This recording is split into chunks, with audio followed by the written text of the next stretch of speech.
Hello students, good evening. 4 बज गया क्या? हाँ, 4 तो बज गए। आए, आपसे मिलने का समय हो गया। मैं अशोक सर आप सभी स्टूडेंट्स का अपने YouTube चैनल पे free online physics numerical classes में स्वागत करता हूँ। और ठीक है, याद रखना, फिजिक्स न्यूमेरिकल क्लास, थ्योरी नहीं, फिजिक्स न्यूमेरिकल क्लास। ठीक है, कल से हम लोग एक क्लास स्टार्ट किए हैं। अभी जस्ट हम इंट्रोडक्शन के साथ स्टार्ट किए, थ्योरी का हल्का हल्का इंट्रोडक्शन के साथ स्टार्ट किए। क्या आप कल का वीडियो देख चुके? क्या आप कल का वीडियो देखे? अगर नहीं देखे तो पहले उसको देखिए और तब आइए। पहले उसको देखिए तब आइए। देखो, हम ज्यादा एक्सप्लेन नहीं करने जा रहे, हमको मतलब है केवल थ्योरी पोर्शन, न्यूमेरिकल पोर्शन से। सो हम न्यूमेरिकल के पॉइंट ऑफ व्यू के लिए जितना टॉपिक चाहिए वो दिखाने का कोशिश कर रहे हैं। ठीक है, बस और क्लास को हम लोग स्टार्ट कराते हैं। तो देखिए, कल आपको हम शुरुआत किए थे कुछ इस तरह का। पहले आपको डिफाइन किए स्केलर, वेक्टर और tensor. Scalar, vector and tensor, क्या आपको याद है? जल्दी से बात करो। स्केलर किसको कहते हैं? वैसा फिजिकल क्वांटिटी जिसमें केवल मैग्नीट्यूड हो वह स्केलर, जिसमें मैग्नीट्यूड हो, डायरेक्शन हो और जो वेक्टर लॉ ऑफ एडिशन को ओबे कर जाए वो आपका वेक्टर। वैसा फिजिकल क्वांटिटी जिसमें मैग्नीट्यूड तो हो, उसका डायरेक्शन भी हो, लेकिन जो वेक्टर लॉ ऑफ एडिशन को ओबे ना करे वो टेंसर। वो टेंसर। क्या यहां तक बात ठीक है? ये आपका क्वांटिटी को डिफिनेशन हम दे चुके, यह वर्ड को आपको हम डिफाइन कर चुके। अब आगे फिर आपको दिखाया रिप्रेजेंटेशन। रिप्रेजेंटेशन क्या है? एक लाइन के द्वारा उस पर एक एरो डालते हुए, जो लाइन पर एक एरो डालते हुए लेंथ जो है वो मैग्नीट्यूड का प्रोपोर्शनल और arrow will give the direction. Arrow will give the direction. क्या यहां तक ठीक है? कोई डाउट? कहीं पे कोई कंफ्यूजन? ठीक है, उसके टाइप्स ऑफ वेक्टर पढ़े, जैसे zero vectors, null vector, zero या null vector, unit vector, position vector, collinear vector, coplanar vector, orthogonal vector. अगर आप नहीं देखे तो कल वाला वीडियो देख के आइए। अब उसी टॉपिक को कंटिन्यू करते हुए आगे ले चलते हैं। आज तुमको हम दिखाएंगे एडिशन एंड सब्सट्रैक्शन, साथ में मल्टीप्लिकेशन ऑफ वेक्टर। वहां तक आप कम से कम ले जाए, addition subtraction of the vector. तो first topic of addition. Addition और सब्सट्रैक्शन बहुत ज्यादा डिफरेंट नहीं है। अगर कहीं पर लिखा हुआ है a माइनस बी मतलब a plus of minus B, ऐसा ना हो सकता है। तो हम कह सकते हैं कि मेले हमको एडिशन पढ़ना रहेगा। तो हम टॉपिक शुरुआत कर रहे हैं addition of vector, addition of vectors, और न्यूमेरिकल्स के सेंस में भी बहुत ही काम का। दो वेक्टर का एडिशन, दो वेक्टर या दो से ज्यादा वेक्टर का एडिशन कैसे होगा? तो आओ सीखते हुए बढ़िया सुनते हुए चलना। कोई दो या दो से अधिक वेक्टर का एडिशन का बात करें तो एडिशन ग्राफिकली भी करना सीखना है और मैथमेटिकली भी। ग्राफिकली भी सीखना है, मैथमेटिकली भी। पहले हम लोग ग्राफिकली बात करते हैं। ऐसे इसको न्यूमेरिकल से मतलब नहीं है, लेकिन तब भी ग्राफिकली का बात करते हैं। तो इसमें आता है triangle law, triangle law, parallelogram law, parallelogram law. हम केवल नाम लेते चल जा रहे हैं, देखना चाहोगे?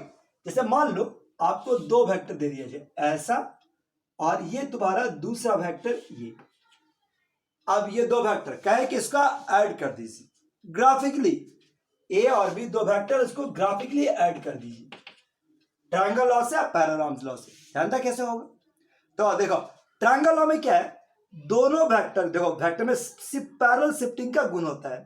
दोनों वेक्टर को इस प्रकार से शिफ्ट किया जाए कि पहले के हेड पर सेकंड का टेल आ जाए, पहले के हेड पर सेकंड का टेल आ जाए। जैसे एक ए यहां पर लाए, मान लो हम यहां लाए ए, देख लो बढ़िया से, ये आपका ए पैरेलल शिफ्ट करके मान लो यहां ले आए ए। अब बी क्या है, इससे पैरेलल, इसके पैरेलल आए, इस प्रकार से फिट कर दिए ये बी, ये ए और बी, ए और बी क्या है बॉडी है। अब ए का टेल, बी का हेड, ठीक, बस ध्यान देखो क्या बोले। पहला स्टेप, जब से सर थ्योरी में लिखवाएंगे आपको कि shift the vectors in such a way that tail of the second vector, second vector का जो टेल है वो फर्स्ट के हेड पर आ जाए, lies on the head of first. हो गया। Now Now the tail law the vector obtained by joining the tail of first and head of second, tail of first and head of second, ये देखो ऐसा, तो this will gives a plus b, यही आपका a plus b देगा, ये आपका a plus b देगा। क्या यहां तक बात ठीक है? देखो अगर ऐसा मैं कुछ नहीं, अरे वैल्यू नहीं दो, क्या बोले दोनों वेक्टर को इस प्रकार से शिफ्ट किया जाए कि सेकंड का टेल, सुना दिया बात, सेकंड का टेल फर्स्ट के हेड पर आ जाए, सेकंड का टेल फर्स्ट के हेड पर आ जाए, ध्यान रखना हमेशा ऐसे चाहिए। अब पहला का टेल को सेकंड के हेड से मिला दे तो जो लाइन तैयार होगा this will gives a plus B. Parallel law में क्या है, अब इस लॉ में देखो, ये तो ट्रायंगल लॉ था, पैरेलल लॉ में क्या है कि दोनों वेक्टर को इस प्रकार से शिफ्ट किया जाए कि इस बार दोनों का टेल एक जगह पर आ जाए, दोनों का टेल एक जगह पर आ जाए। क्या यहां तक बात ठीक है? टेल टेल मिला है, पहला वाला में हेड और टेल से मिला है, इस बार क्या है दोनों का टेल मिला है। अब इसको दो लगातार साइड मानते हुए आप अगर पैरेललोग्राम तैयार करोगे तो इसका वो डायगोनल जो उनके टेल से होता हुआ जाए, इसका वो डायगोनल जो उनके टेल से होता हुआ जाए, गिव्स a प्लस बी। ये a और b है, तो ये वाला वैल्यूज क्या हो जाएगा, this is a plus B. a और b अगर बात करें तो 10 will gives a plus B, a और b को मिलाता हुआ चले तो 10 will gives a plus B. कोई प्रॉब्लम नहीं ना, बन जाएगा आसानी से एकदम, बहुत ही बढ़िया। तो ये ट्रायंगल लॉ और ये पैरेललोग्राम लॉ, ठीक है, ये आपका एडिशन ग्राफिकली। लेकिन अब आओ मैथमेटिकली हम लोग समझे, ठीक है, मैथमेटिकली समझे कि अगर दो वेक्टर्स है a और b, ठीक बात, अगर उनको कंबाइन करें तो जो नया रिजल्ट बनेगा वो कौन सा वेक्टर होगा, उसका मैग्नीट्यूड क्या होगा, साथ में उसका डायरेक्शन क्या होगा। ये देखिए अगर मान लो दो वेक्टर है a और b, a और b, ऐसा कहा जाए कि इसका रिजल्ट निकाल दीजिए, इसका सम, दोनों वेक्टर का सम निकालिए। तो अभी हम ग्राफ पे सिखाए थे, ठीक है, ये देखो कि पहला का हेड पर सेकंड का टेल बढ़ा दिए, सेकंड का टेल बढ़ा दिए, बोलो ना रहा। अब ये वाला जो लाइन होगा this will gives a plus B, ठीक है, ये बात तो समझ में आया, रिजल्टेंट देखो आर से नोट किया, ये बात तो समझ में आया कि हाँ इसका सम a प्लस बी होगा, एरो भी दिख रहा है, फिगर भी मान लिए, लेकिन पूछे ठीक है भाई ये दिख तो रहा है, क्या आप उसका एंगल निकाल सकते हैं? बड़े दो वेक्टर दिया हुआ है, क्या आप इसका रिजल्टेंट निकाल सकते हैं? रिजल्टेंट निकाल सकते हैं, दो वेक्टर दिया हुआ है, दोनों का रिजल्टेंट निकाल सकते हैं। क्या यार बड़ी है, ठीक है, फिगर से तो ये बात सब है। तो देखिए इसका रिजल्टेंट क्या होगा, इसमें एक छोटा सा कंफ्यूजन आता है, क्या मतलब वेक्टर ऐसा होना चाहिए कि फर्स्ट के हेड पर सेकंड का टेल, नहीं नहीं नहीं, ऐसा बात नहीं है। अगर मान लो एक पॉइंट है, पॉइंट पर दोनों वेक्टर काम कर रहे हैं a और b, नहीं देखो ऐसा ध्यान से दिखाते हैं, जैसे मान लो कोई एक ऑब्जेक्ट है, कोई एक ऑब्जेक्ट है, उसका उस पर दो फोर्स काम कर रहा है, एक इस दिशा में a और इसका b काम कर सकते हैं बस, तो इसका रिजल्टेंट क्या होगा, ठीक है बात। तो उसी को हम लोग इससे सीखते हैं, ग्राफिकली भी सीख सकते हैं और ऐसे भी। देखो तुम सोचो तुम रियल लाइफ में कि अगर एक आदमी इधर से खींचे एक आदमी इधर खींचे, वस्तु किधर जाएगा, समवेयर यहाँ, ये ना रिजल्टेंट होगा। तो इस कितना वस्तु नेट फोर्स कितना अनुभव करेगा, ये आपको डिस्कस करना है। क्या आप समझ रहे हैं हम क्या बताने जा रहे हैं? तो देखो दो वेक्टर दिखाए a और b, हम इसी का रिजल्टेंट का मैथमेटिकली वैल्यू निकालने जा रहे हैं कि नेट कितना अनुभव करेगा। ये मान लो a और b है, अगर वेक्टर को शिफ्ट किया गया, देखो ऐसा a और b यहां तक ठीक है। अब इसको हम लोग रिजल्टेंट निकालना है, तो अगर तुम ट्रायंगल लॉ से निकालना चाहो तब भी, पैरेलल लॉ से निकालना चाहो तब भी। जैसे मान लो हम इसको ट्रायंगल लॉ से निकालना चाहते हैं, तो हम इस वेक्टर को शिफ्ट करके लाए केवल समझने के लिए, ओरिजिनल नहीं शिफ्ट होना, समझने के लिए। तो ये वाला क्या बना, ये लाइन और इसके पैरेलल शिफ्ट करके लिखा है। अब ये वाला line this will gives a plus B, ये आपका क्या देगा a प्लस बी, वास्तव में भी यही है, एक आदमी इधर खींचे एक आदमी इधर, तिरछा कुछ जाएगा। अड़ी बात, अब हमको ये निकालना है कि ये जो रिजल्टेंट आया इसका मैग्नीट्यूड क्या होगा, उसका डायरेक्शन क्या होगा।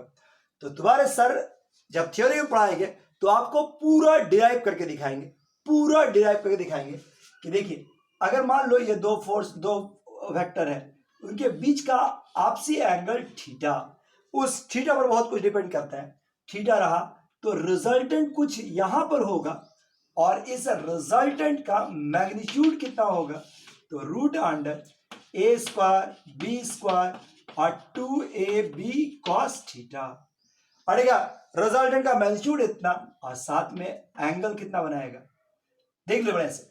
देखो इतना सर आपको डिराइव करके दिखाएंगे, हम डिराइव नहीं कर रहे हैं, हम आपको थ्योरी नहीं पढ़ा रहे, हम केवल याद दिला रहे कि अगर कोई दो ऑब्जेक्ट है, सोचो एक आदमी इधर खींचे एक आदमी इधर खींचे, तो फोर्स कुछ इस दिशा में अनुभव होगा और उस फोर्स का रिजल्टेंट नेट मान क्या होगा, तो root under A square B square 2ab cos theta, A square B square 2ab cos theta. अब थीटा का मान बदलते जाओ, अलग अलग सिचुएशन आएगा। नहीं, एक ऑब्जेक्ट है, अगर इधर ए लगे, एक आदमी इधर खींचे एक आदमी इधर खींचे, तो क्या अलग कोई फोर्स वैल्यू आएगा नेट। अगर कोई आदमी एक इधर खींचे एक इधर खींचे, क्या बदलेगा कि नहीं बदलेगा, बदल जाएगा। तो वही थीटा 0 डिग्री तो अलग वैल्यू, 90 डिग्री तो अलग वैल्यू, 180 है तो अलग वैल्यू। लेकिन मैग्नीट्यूड आप आराम से इस फॉर्मूला से निकाल सकते। साथ में ये बात तो समझ में आ गई। अब डायरेक्शन, जो रिजल्टेंट का दिशा, तो डायरेक्शन इसको भी सर डिराइव करके निकालेंगे कि the resultant vector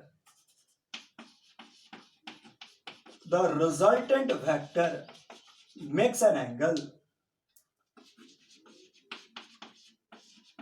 angle alpha with the resultant vector makes an angle alpha with, alpha बनाता है with a, then alpha बराबर क्या होगा, तो tan inverse b sin theta divided by a plus b cos theta पड़ेगा। So alpha बराबर tan inverse b sin theta divide by a plus b cos theta.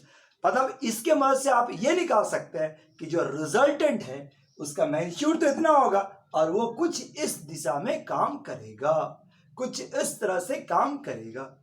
क्या इतना बात समझ में आता है, समझ में आ रहा। बस एक एग्जांपल दिखाते हैं, एक एग्जांपल से देखो क्या बोलेगा। एक ऑब्जेक्ट है, नहीं एक ऑब्जेक्ट है, इस पर एक आदमी 5 न्यूटन का फोर्स लगा रहा है, ये परपेंडिकुलर दिशा में अड़ेगा। ये मान लो 4 न्यूटन लगाते, 4 और ये 3 न्यूटन का फोर्स लगाया। तो अगर आपसे कहा जाए कि बताओ वो वस्तु नेट कितना फोर्स अनुभव करेगा, नेट फोर्स, तो आप जो आदमी फॉर्मूला नहीं जानता हो कैसे निकालेगा, बताओ कोई उपाय उसके पास नहीं। अब यही चीज फॉर्मूला बात कर, ये इतना तो अंदाजा लग रहा है कि ये एक आदमी इधर खींचे, तुम रियल लाइफ में एक आदमी एक वस्तु इधर खींच रहा है, किधर जा रहा है, वस्तु दोनों खींचे जा रहा है, तो क्या होगा, समवेयर इधर तो जाएगा ही।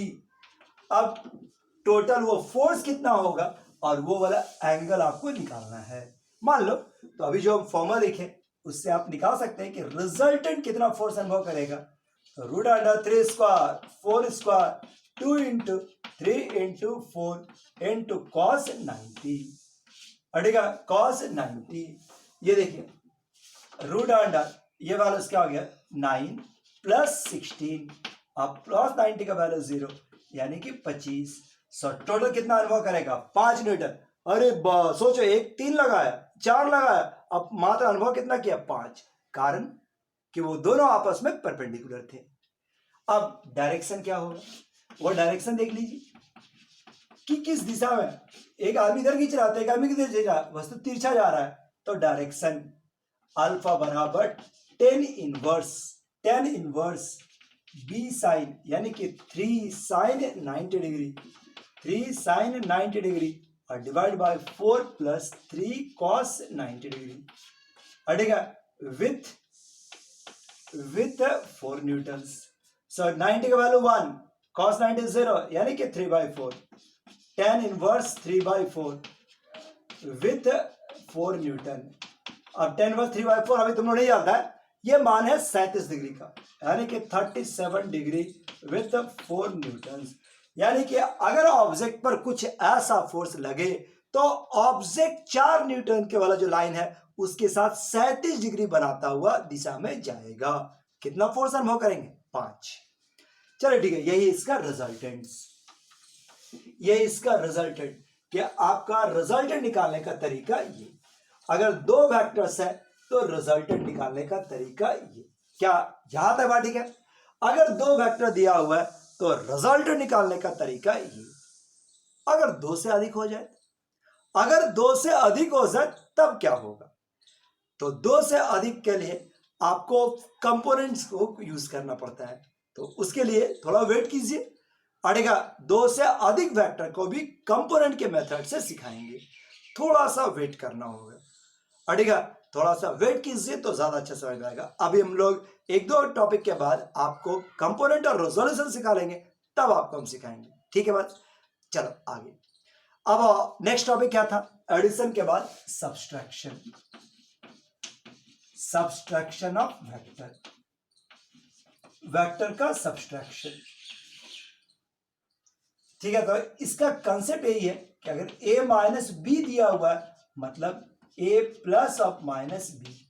a माइनस बी का मतलब माइनस बी के साथ एडिशन, बाकी सारा वही। सोचो, अगर ये a है, ठीक है, ये दिया है b, ये b दिया हुआ है, नहीं कहां से a प्लस बी निकाल दो। a प्लस बी गलती से नहीं बोल रहा है, a प्लस बी निकाल दो ग्राफिकली। क्या आप निकाल सकते हैं? हाँ, ऐसा a अगर b रहा है तो b इसका ट्रायंगल में गया तो इसको ज्वाइन कर दिए तो this will gives a plus B. ये आपका a प्लस बी। ये बात तो आपको अब समझ में आ गया होगा। a प्लस बी तो समझ में आया। क्या आप a माइनस बी निकाल सकते हैं? तो अब इसमें क्या है कि आप b का माइनस बी कीजिए, मतलब निगेटिव वेक्टर कीजिए, उल्टा पलट दिए इसी लाइन पर ऐसा, और ये हो गया मैग्नीट्यूड बिल्कुल बराबर, जस्ट अपोजिट ऐसा। ना दिस विल, अब ये समझो, इसको भूल जाओ। अब तेरे पास a और माइनस बी है, तो मिला दिया जाए तो 10 will gives a minus B. ये जो लाइन तैयार होगा 10 will gives a minus B. आपको समझ में आया? अब इसका रिजल्टेंट का मैथमेटिकली फॉर्मूला निकालोगे। a माइनस बी का मॉडुलस अगर हम बात करेंगे, a माइनस बी का मॉडुलस, देखिए a माइनस बी का मॉडुलस का बात करें, मतलब क्या हुआ? a प्लस अब माइनस बी, कॉन्सेप्ट वही है, फॉर्मूला में। तो क्या हो जाएगा? a स्क्वायर माइनस बी का होल स्क्वायर, ठीक है, और 2a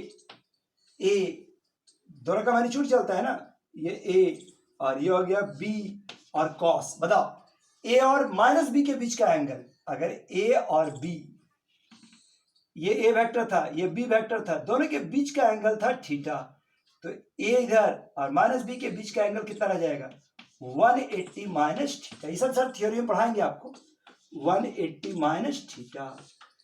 क्या ये 180 माइनस थीटा समझ में आया ना? बस a का दिशा इधर, b इधर, तो दोनों के बीच का एंगल मान लेते थीटा है। अगर ये वाला थीटा तो ये वाला क्या हो गया? 180 माइनस थीटा। सो फाइनली हो गया a square b square cos 180 minus theta का मान क्या होता है? cos 180 माइनस थीटा बराबर माइनस cos थीटा, पड़ेगा। So 2ab cos of theta. So ये आपका फॉर्मूला, यानी a प्लस बी का फॉर्मूला आया था a square B square 2ab cos theta. a और b दो वेक्टर है, दोनों के बीच का एंगल थीटा है, तो रिजल्टेंट का वैल्यू क्या होता है? Root under a square B square 2ab cos theta. और अगर a माइनस बी आ जाए तो formula a square B square cos 1 minus 2ab cos theta. बाकी कॉन्सेप्ट तो वही। चलिए जी, ठीक है, ये आपका एडिशन। अब आओ मल्टीप्लिकेशन। नेक्स्ट टॉपिक अगला है मल्टीप्लिकेशन। अड़ेगा next topic multiplication of vector. अड़ेगा अगला टॉपिक मल्टीप्लिकेशन ऑफ वेक्टर। ठीक है, बस तो देखिए, इसको समझो ऐसे, ध्यान देखना। अगर दो स्केलर को गुना करें, स्केलर गुना स्केलर, अगर दो स्केलर गुना करें, जैसे लेंथ और ब्रेथ, लेंथ और ब्रेथ, क्या रिजल्ट आएगा? एरिया। वो खुद एक स्केलर आ गया। अगर आप दो स्केलर गुना करें तो रिजल्ट भी आसानी से एक स्केलर ही आएगा। चलिए, अगर आप एक स्केलर और एक वेक्टर को गुना करें तो रिजल्ट क्या बनेगा? वेक्टर। जैसे मान लो 5 न्यूटन था टूवर्ड ईस्ट, टूवर्ड ईस्ट एक वेक्टर है। अगर इसमें हम 3 गुना कर दें रिजल्ट क्या होगा तुम बताओ कितना होगा? 15 न्यूटन टूवर्ड ईस्ट का ईस्ट रहेगा, मतलब मैग्नीट्यूड तुम्हारे पास बस 3 गुना बढ़ गया, डायरेक्शन भी ईस्ट में रहा। हाँ -3 रहेगा तो ईस्ट का उल्टा वेस्ट में चला जाएगा।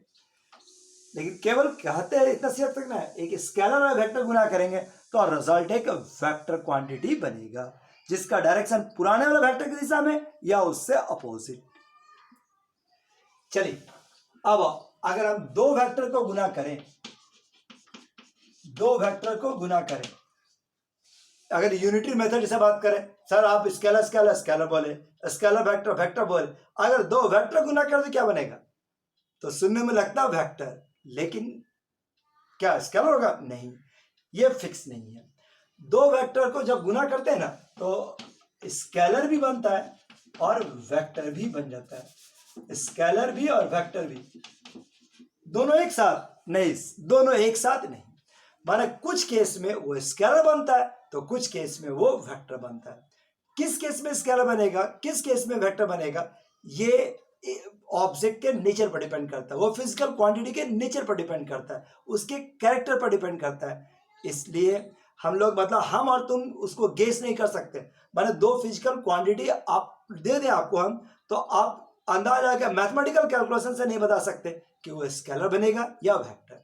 हाँ, वो डिपेंड करता है क्वांटिटी पर। जैसे देखो वर्क को डिफाइन करते हैं कि बनेगा dot product of force and displacement.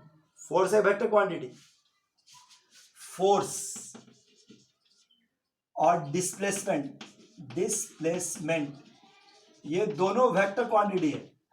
इसको अगर आप गुना करोगे ना, इसको गुना किया जाए तो आउटपुट क्या बनेगा? एक स्केलर। वर्क, वर्क बनता है स्केलर, ये वेक्टर गुना किया तो स्केलर। लेकिन अगर हम लोग बोले फोर्स और पोजीशन वेक्टर, 2 अलग वर्ड, फोर्स और पोजीशन वेक्टर को मल्टीप्लाई करोगे तो आउटपुट क्या बनेगा? एक वेक्टर। मोमेंट, ठीक है, बस पोजीशन वेक्टर गुना करें तो बनता है टॉर्क। आगे चल के पढ़ेंगे। केवल हम ये बताने की कोशिश कर रहे हैं कि अगर 2 वेक्टर को गुना करेंगे तो स्केलर भी बन सकता है, वेक्टर भी। कब कौन सा बनेगा मालूम नहीं, वो डिपेंड करता है सिचुएशन पर। ठीक है, कौन सा बन पाएगा हम लोग को उससे मतलब नहीं, वो आप सर थ्योरी से अपना पूछिएगा कैसे पता चलता है। लेकिन हम तुमको इतना ही बोल सकते हैं कि ये एक्सपेरिमेंटल रिजल्ट पर उसका कैरेक्टर निर्धारित किया जाता है, जो उसको पाया गया उसके आधार पर उसको स्केलर प्रोडक्ट में रखा जाता है, किसी को वेक्टर प्रोडक्ट में। हमको यह मतलब है कि स्केलर प्रोडक्ट और वेक्टर प्रोडक्ट में क्या समानता है या क्या वैल्यू है निकाल सकते हैं।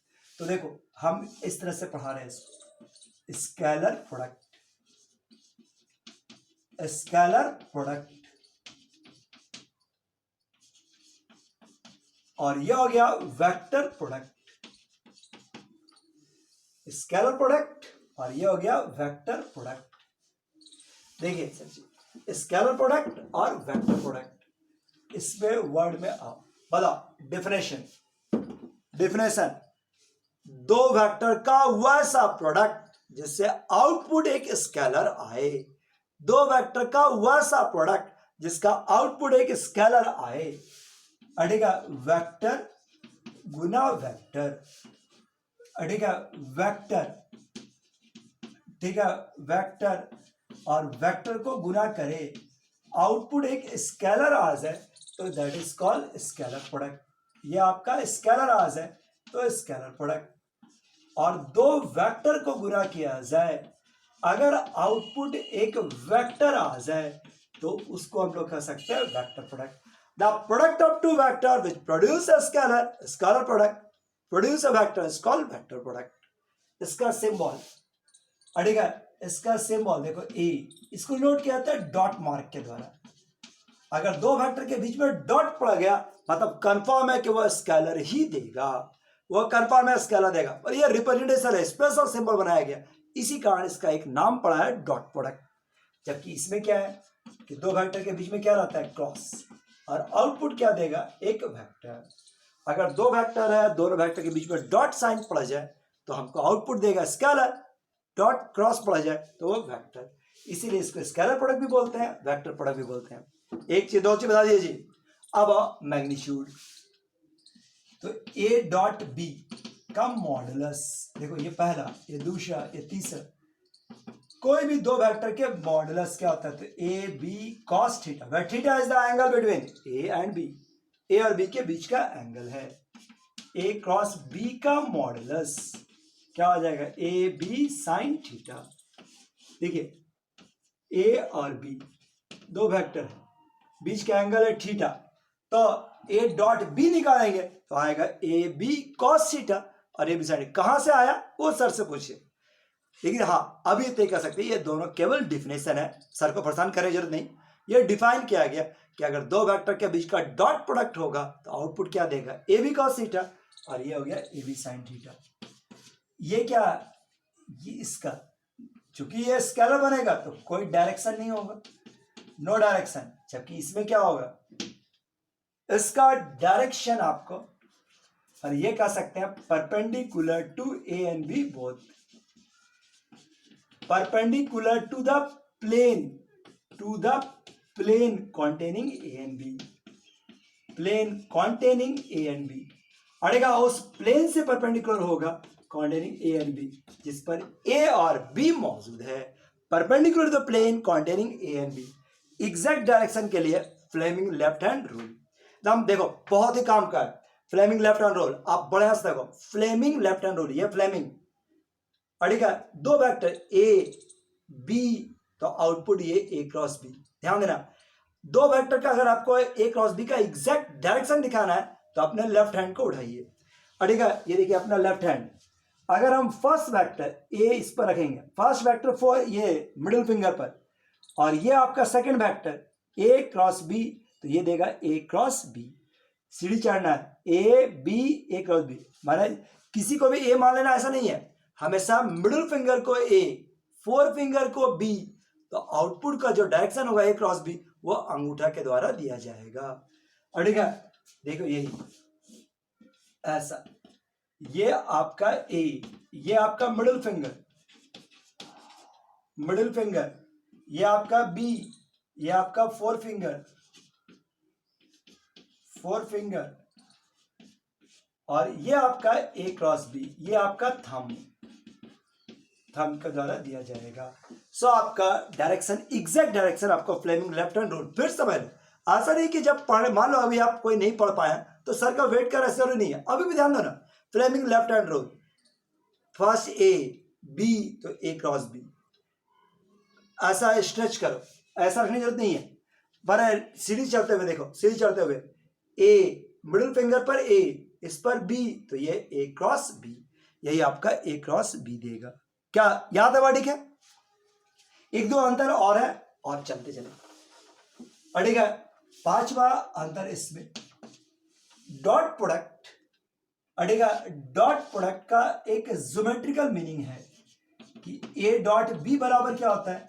ए का मॉडुलस और प्रोजेक्शन या shadow, projection of B along A, projection of B along A. अड़ेगा बी का प्रोजेक्शन ए के दिशा में, अड़ेगा बी का प्रोजेक्शन ए के दिशा में। ये देखिए ए डॉट बी में क्या है?